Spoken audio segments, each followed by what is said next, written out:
Dear students, তোমরা দেখছো science friend YouTube channel. আজ আমি তোমাদের সঙ্গে সপ্তম শ্রেণীর মডেল অ্যাক্টিভিটি টাস্কের পরিবেশ ও ভূগোলের পাঠটা নিয়ে আলোচনা করব। এটা হচ্ছে তোমাদের আগস্টের মডেল অ্যাক্টিভিটি টাস্ক, ঠিক আছে? তাহলে কোশ্চেনগুলো দেখে নিই। দেখো, একের কোশ্চেনটা কি বলেছে, বিকল্পগুলি থেকে ঠিক উত্তরটি নির্বাচন করে লেখো।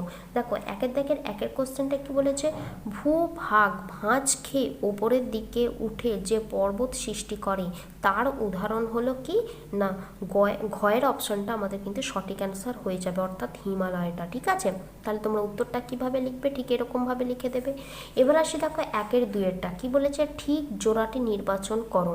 দেখো, এখানে চারটে অপশন আছে, কোন অপশনটা ঠিক হয়ে যাবে না, ক্ষয়ের অপশনটা কিন্তু আমাদের সঠিক অ্যান্সার হয়ে যাবে। কারণ কি না, নদীর উচ্চ প্রবাহ সেখানে কি হয় না, নদীর উচ্চ প্রবাহে নদীর প্রধান কাজ কিন্তু ক্ষয়টাই হয়, আর এখানে দেখো সেটাই লেখা আছে, সেই কারণেই ক্ষয়ের অপশনটা তোমাদের সঠিক অ্যান্সার হয়ে যাবে। আর উত্তরটা তোমরা কিভাবে লিখবে, ঠিক এরকম করে লিখে দেবে।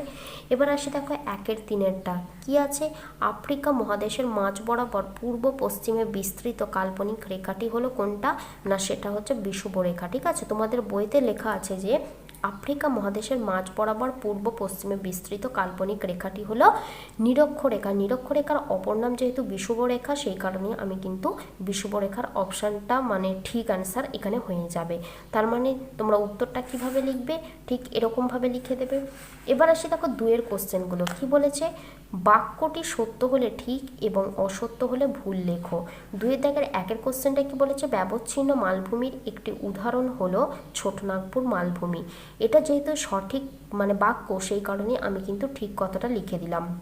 এবার আসি, দেখো দুয়েরটা কি বলেছে, শীতল ও শুষ্ক জলবায়ুতে মাটি সৃষ্টি হতে বেশি সময় লাগে। এটা হচ্ছে যেহেতু সত্য বাক্য, সেই কারণে আমি কিন্তু ঠিক অ্যান্সার লিখে দিলাম। আর উত্তরগুলো কিভাবে লিখবে, ঠিক এইটার মতো করে লিখে দেবে, ঠিক আছে? এটা হচ্ছে দুয়ের একেরটা, সেটা হচ্ছে যেহেতু ঠিক আছে, সেই কারণে আমি কিন্তু ঠিক লিখে দিলাম। একইভাবে দুয়েরটাও লিখবে। এবার আসি, দেখো দুয়ের তিনেরটা কি বলেছে, জুলাই মাসে উত্তর আফ্রিকায় যখন গ্রীষ্মকাল, দক্ষিণ আফ্রিকায় তখন, আমি একটু পরের পাতায় লিখেছি দেখাচ্ছি তোমাদের, দেখো শীতকাল, ঠিক আছে? এটা যেহেতু একটা সঠিক বাক্য, সেই কারণে আমি কিন্তু ঠিক কথাটা লিখে দিলাম। আর উত্তরটা তোমরা কিভাবে লিখবে, ঠিক এইটার মতো করে লিখে দেবে। এবার আসি, দেখো তিনের কোশ্চেনগুলো কি বলেছে, সংক্ষিপ্ত উত্তর দাও। একের কোশ্চেনটা কি বলেছে, সুউচ্চ হিমালয় পর্বত কিভাবে আমাদের দেশের জলবায়ুকে প্রভাবিত করে। দেখো কি লেখা আছে, জলীয় বাষ্পপূর্ণ দক্ষিণ পশ্চিম মৌসুমি বায়ু হিমালয় পর্বতে বাধা পেয়ে ভারতে বৃষ্টিপাত ঘটায়।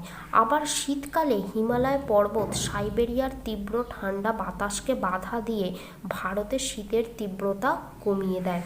এইভাবে সুউচ্চ হিমালয় পর্বত আমাদের দেশের জলবায়ুকে প্রভাবিত করে। যেহেতু এটা পূর্ণ বাক্যে লিখতে হবে, সেই কারণে আমি লাস্ট প্যারাটা লিখেছি, ঠিক আছে? এবার দেখো, আমি তোমাদের একটু বলে দিই এই জিনিসটা, ঠিক আছে?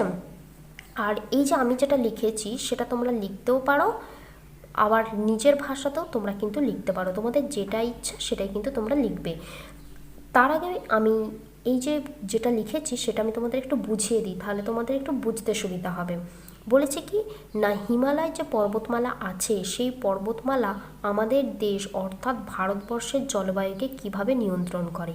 প্রথম যে প্যারাটায় লেখা আছে, অর্থাৎ এখান থেকে এইটুকু, সেখানে কি লেখা আছে না, দক্ষিণ পশ্চিম মৌসুমি বায়ু কি থাকে না, জলীয় বাষ্পপূর্ণ একটা বায়ু, ঠিক আছে?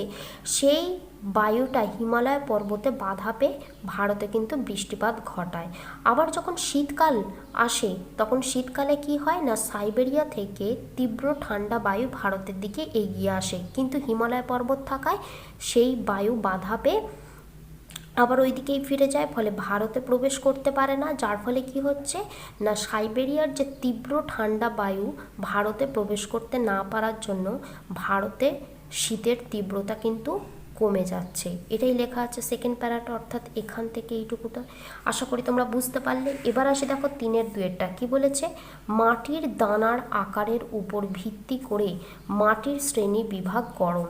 প্রতিটি শ্রেণীর একটি করে বৈশিষ্ট্য লেখো। এখানে কিন্তু কথাটা লেখা আছে, দেখো একটি করে, ঠিক আছে? তাহলে দেখো আমি উত্তরটা কি লিখেছি, মাটির দানার উপর ভিত্তি করে মাটিকে তিনটি ভাগে ভাগ করা হয়। কি কি না, প্রথমটা লিখেছি দেখো বেলে মাটি, এবং এই মাটির বৈশিষ্ট্যটা লিখেছি দেখো, এই মাটির বৈশিষ্ট্য হলো যে এই মাটির দানা মোটা। ঠিক আছে, তোমরা অন্য একটাও লিখতে পারো যে এই মাটির জল ধারণ ক্ষমতা কম, এটাও কিন্তু তোমরা লিখতে পারো। আশা করি তোমরা বুঝতে পারলে। এবার আসি দেখো 2 নম্বরটা। 2 নম্বর কি মাটি? এঁটেল মাটি বা কাদা মাটি। তার বৈশিষ্ট্যটা কি লিখেছি দেখো, এই মাটির বৈশিষ্ট্য হলো যে এই মাটির দানা সূক্ষ্ম, বা এটাও তোমরা লিখতে পারো এই মাটিতে কাদার পরিমাণটা বেশি বালির তুলনায়, এটাও তোমরা লিখতে পারো।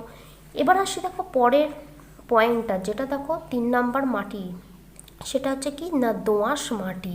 কি লিখেছে বৈশিষ্ট্যটা? এই মাটির বৈশিষ্ট্য হলো যে এই মাটিতে বালি ও কাদার ভাগ সমান থাকে। ঠিক আছে, এখানটা কিন্তু দাড়ি দিয়ে দেবে।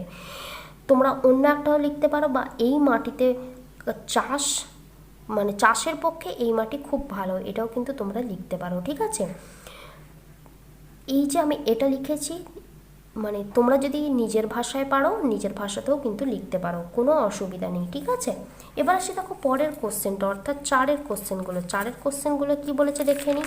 দেখো 4-এর কোশ্চেনটা বলেছে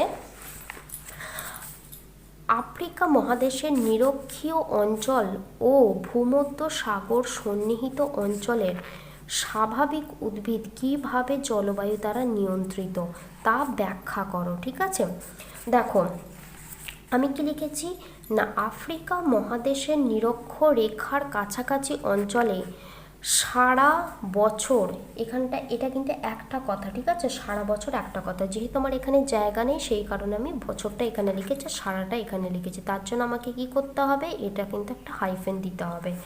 তাহলে সারা বছর গরম ও প্রচুর পরিমাণ বৃষ্টিপাত হয়। এছাড়া এই অঞ্চলে সারা বছর সূর্যকিরণ সরাসরি পড়ায় এখানে শক্ত কাঠের ঘন জঙ্গল সৃষ্টি হয়েছে। এই অঞ্চলের উল্লেখযোগ্য উদ্ভিদগুলি হলো মেহগিনি, রোজউড ইত্যাদি। ঠিক আছে, এটা হচ্ছে নিরক্ষরেখার পার্টটা গেল। অর্থাৎ কি না আমি তোমাদের প্রথমেই একটা কোশ্চেনের অ্যান্সার কি বললাম, যে আফ্রিকা মহাদেশের মাঝ বরাবর নিরক্ষরেখা বা বিষুবরেখা পাস করেছে, আর নিরক্ষরেখার কাছাকাছি অঞ্চলগুলোতে মানে নিরক্ষরেখা যেখান দিয়ে পাস করেছে তার আশেপাশের অঞ্চলগুলোতে কি হচ্ছে, সারা বছর প্রচুর পরিমাণ বৃষ্টিপাত হয়, এবং সূর্য কি হয় বা সূর্যরশ্মি কি হয় সবসময় কি সরাসরি পড়েছে। এবং এই জঙ্গলের কয়েকটা গাছ হলো কি মেহগিনি, রোজউড ইত্যাদি। আশা করি তোমরা এই পয়েন্টটা বুঝতে পারলে এই প্যারাটা। তাহলে এখান থেকে কিন্তু তোমরা এই প্যারাটার মধ্যে তোমরা পেয়ে যাবে কি নিরক্ষরেখার আশেপাশের অঞ্চলগুলোর স্বাভাবিক উদ্ভিদ সম্পর্কে। এবার আসি দেখো দ্বিতীয় পয়েন্টটা কি লিখেছি বা দ্বিতীয় প্যারাটা। ঠিক আছে, এখান থেকে শুরু করছি। দেখো দ্বিতীয় প্যারাটা, আফ্রিকা মহাদেশের উত্তর পশ্চিম ও দক্ষিণ পশ্চিমে ভূমধ্য সাগরীয় জলবায়ু দেখা যায়। তার মানে কোথায় ভূমধ্য সাগরীয় জলবায়ু দেখা যায়? আফ্রিকা মহাদেশের উত্তর পশ্চিম ও দক্ষিণ পশ্চিমে। তাই এই জলবায়ু অঞ্চল বৃষ্টিহীন গরমকাল। তাহলে যে ভূমধ্য সাগরীয় জলবায়ু তার একটা বৈশিষ্ট্য আমরা কি পেলাম না গরমকালে কিন্তু বৃষ্টি হয় না, সেই কারণেই আমি দেখো লিখেছি বৃষ্টিহীন গরমকাল। এবং আর কি লিখেছি, তুলনামূলকভাবে কম বৃষ্টিপাত যুক্ত শীতকাল দেখা যায়। ঠিক আছে, এখানে দেখো আগের যে প্যারাটা আমি পড়লাম সেখানে কি বললাম, নিরক্ষরেখার কাছাকাছি অঞ্চলগুলোতে প্রচুর পরিমাণ বৃষ্টিপাত হয়, কিন্তু যেখানে ভূমধ্য সাগরীয় জলবায়ু দেখা যায় সেখানে কিন্তু বৃষ্টিপাতের পরিমাণটা কিন্তু তুলনামূলকভাবে কম হয়। ঠিক আছে, আর আমি এটাই লিখলাম। দেখো তারপরে কি আছে, দেখো সেই জন্য এই অঞ্চলে বেড়ে ওঠা উদ্ভিদগুলির পাতায় থাকে নরম মোমের আস্তরণ। তাহলে এই যে জলবায়ুর জন্য মানে এরকম জলবায়ুর জন্য উদ্ভিদগুলোর আলাদা আলাদা বৈশিষ্ট্য থাকবে। কি বৈশিষ্ট্য? দেখো প্রথম যে বৈশিষ্ট্যটা আমি বললাম সেটা কি না উদ্ভিদগুলোর পাতায় কিন্তু নরম মোমের আস্তরণ থাকে, এটাই লিখেছি। তারপরে কি লিখেছি দেখো, গরমকালে জলের খোঁজে উদ্ভিদগুলির মূল, এখানে কিন্তু উদ্ভিদগুলির মূল মাটির অনেক গভীরে চলে যায়। তাহলে যেহেতু আমি বললাম যে গরমকালে বৃষ্টিপাত হয় না, কিন্তু গাছেদের পক্ষে বেঁচে থাকার জন্য ন্যূনতম একটা জলের প্রয়োজন হয়, সেই জলটার খোঁজে কি হয় না উদ্ভিদগুলোর মূল কিন্তু মাটির অনেক গভীরে পৌঁছে যায় গরমকালে। ঠিক আছে, তারপরে কি লিখেছি দেখো, এখানকার কয়েকটি উল্লেখযোগ্য উদ্ভিদ হলো কি কি, জলপাই, ওক, তারপর হচ্ছে আখরোট, ডুমুর, কর্ক, তার মানে এইটুকু তোমরা বুঝতে পারলে কিভাবে ভূমধ্যসাগরীয় জলবায়ু এবং নিরক্ষীয় জলবায়ু জন্য আফ্রিকা মহাদেশে দু ধরনের মানে উদ্ভিদ তৈরি হচ্ছে। এবার আসি, দেখো যেহেতু আমাকে কোশ্চেনটার উত্তরটা পূর্ণ বাক্যে লিখতে হবে, আমি দ্বিতীয় যে প্যারাটা লিখেছি সেটা হচ্ছে এইখান থেকে এই পর্যন্ত যেটা লিখেছি সেটাই হচ্ছে আমি লাস্ট প্যারাটা তোমাদের সঙ্গে আলোচনা করছি। দেখো কি বলেছে, এইভাবেই আফ্রিকা মহাদেশের নিরক্ষীয় অঞ্চল ও ভূমধ্য সাগর সন্নিহিত অঞ্চলের স্বাভাবিক উদ্ভিদ উল্লিখিত, এটা কিন্তু হর্ষ লয়ে লয়ে, এটা কিন্তু লয়ে লয়ে, ঠিক আছে, উল্লিখিত জলবায়ু দ্বারা নিয়ন্ত্রিত হয়। আশা করি তোমরা বুঝতে পেরেছো।